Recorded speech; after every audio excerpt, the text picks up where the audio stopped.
Safari ചാനലിൽ Santhosh George Kulangara ഇപ്പൊ ഓസ്ട്രേലിയയിലെ പെർത്തിൽ കൂടെയാണ് സഞ്ചരിച്ചുകൊണ്ടിരിക്കുന്നത്. അവിടുത്തെ വൈദ്യുതി ഉൽപാദനം എല്ലാം അവിടുത്തെ കിച്ചൺ വേസ്റ്റിൽ കൂടെയൊക്കെയാണ്. നമുക്കിവിടെ ഇഷ്ടം പോലെ റാ മെറ്റീരിയൽസ് ഉണ്ടല്ലോ. അപ്പൊ നമുക്ക് സന്തോഷ് ജോർജ് കുളങ്ങര അവിടെയുള്ള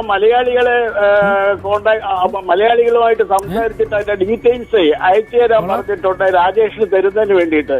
അപ്പൊ സന്തോഷ് ജോർജ് കുളങ്ങരയായിട്ടൊന്ന് കോണ്ടാക്ട് ചെയ്യുക. ഇല്ലെങ്കിൽ ഓസ്ട്രേലിയയിലെ പെർത്തിലെ മേയറുമായിട്ടൊന്ന് സംസാരിച്ചു കഴിഞ്ഞിരുന്നാൽ ഫുൾ ഡീറ്റെയിൽസ് കിട്ടും. നമുക്കത് തിരുവനന്തപുരം നഗരത്തിൽ ഒന്ന് ആപ്ലിക്കബിൾ ആക്കിക്കൂടെ?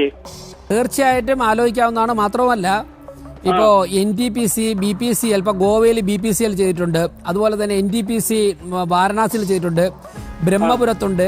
ഇതുപോലെ വിജയിച്ച ചില സ്ഥലത്ത് അത് ഗ്യാസ് ആയിട്ടാണ് കൺവേർട്ട് ചെയ്യുന്നത്, ചില സ്ഥലത്ത് ചാർക്കോൾ ആയിട്ടാണ്, ചില സ്ഥലത്ത് അങ്ങ് പറഞ്ഞ പോലെ ഇലക്ട്രിസിറ്റി ആയിട്ടാണ്. ഇപ്പോൾ റോ മെറ്റീരിയൽ വേസ്റ്റിൽ നിന്നും ഇത്തരത്തിലുള്ള മറ്റുള്ള തരത്തിലുള്ള എനർജിയിലേക്ക് കൺവേർട്ട് ചെയ്യാനുള്ള മെക്കാനിസം വളരെ വിജയകരമായിട്ട് പല സ്ഥലങ്ങളിലും നടത്തിപ്പോരുന്നുണ്ട്. നമ്മൾക്കും ഇത് ഞങ്ങൾ ചെയ്യാൻ വേണ്ടി ഏറെക്കുറെ ആലോചിച്ച് വെച്ചിട്ടുണ്ട്. സാറേ, എന്തായാലും ഇക്കാര്യം പരിശോധിക്കും. ഇക്കാര്യം ഓവർനൈറ്റ് ചെയ്യാവുന്ന ഒരു സംഗതിയല്ലല്ലോ. അപ്പൊ എന്തായാലും ഇക്കാര്യം പരിശോധിച്ച് ചർച്ചകളും ആലോചനകളും നടക്കുന്നുണ്ട്. റൈറ്റ്.